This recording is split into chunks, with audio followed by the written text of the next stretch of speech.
What's going on, guys? Ness here. Today I have yet another mod for the PlayStation Classic made by True Blue Mini. You guys might recall I did a video a while back on the True Blue Mini mod sticks for the PlayStation Classic. These are plug and play USB sticks that you plug right into your PlayStation Classic, and they add a ton more games onto the system. This one in particular is the most loaded one of the bunch, adding 200 plus games to your PlayStation Classic's library. I think it's awesome that we're coming up on a year since the PlayStation Classic tanked, and the mod scene is still finding ways to make really good use of this console. As with the rest of the True Blue Minis, it comes packaged with a 4-point USB hub for all your multiplayer needs, and of course, the USB drive that is the True Blue Mini itself. As is the case with most of these PlayStation Classic mods, you want to make sure the power cable is disconnected. Plug in the True Blue Overdose pack first, then plug in the power cable.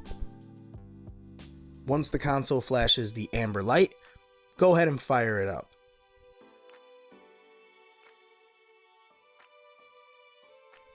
And here we are, guys, the True Blue Mini Overdose pack and its lovely 200 plus titles for the PlayStation 1. It has a ton of different titles from a multitude of genres, even some more obscure games that came out for the console.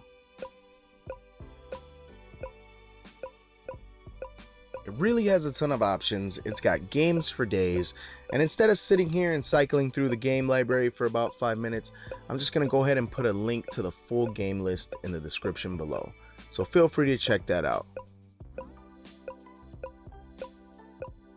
Here I am playing C12, The Final Resistance, one of the last games to be released for the PlayStation 1, and a pretty decent game in its own right.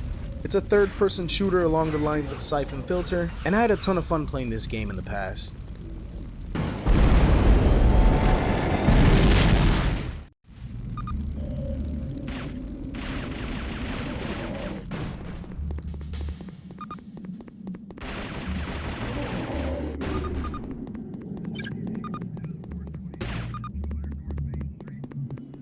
Here I am playing some Fear Effect 2, a cel-shaded 3D action-adventure title that has tank controls not unlike Resident Evil.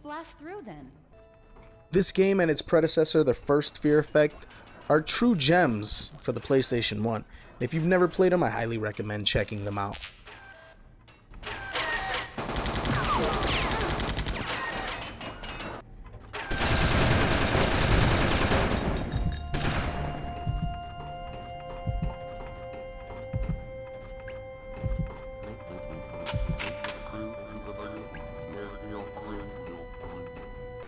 This is Wild 9, a 2.5D platforming title, and in my opinion, one of the most underrated games for the PlayStation 1. 2.5D is something that was very rarely done right on the PlayStation 1, but this one really seems to nail it.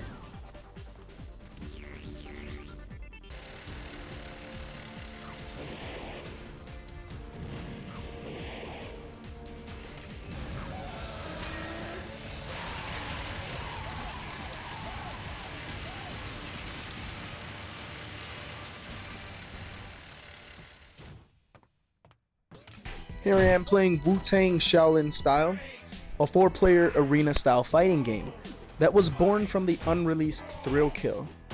This is a really fun and unique fighting game for the PlayStation 1. This is the highly obscure and trippy LSD Dream Emulator. This is one part video game, another part contemporary art piece. And one of the developers actually had a dream journal that served as an inspiration for a lot of the level design. It's something totally different and highly unique, and is definitely worth checking out, and I'm glad they included it in the Overdose pack.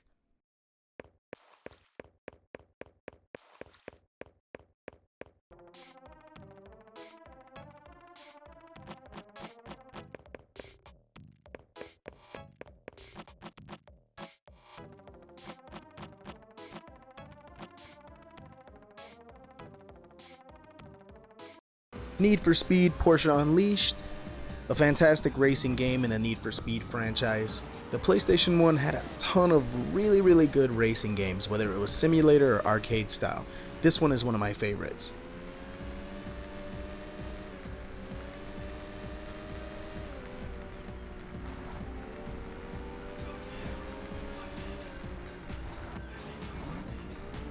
So the Overdose pack by True Blue Mini. I have to say guys, the folks over at True Blue Mini have really outdone themselves once again. This is a fantastic add-on for your PlayStation Classic. Personally, I still prefer the Crackhead pack. I think that one has all the heavy hitters that the PlayStation 1 had to offer, but this one is great as well. Honestly, you can't go wrong. If you own a PlayStation Classic and you don't feel like setting something up like Auto Bleem or Bleem Sync, buying one of these is definitely worth it. I'll put links to the Overdose pack as well as all the previous packs in the description below. Until next time, this is Ness, signing out.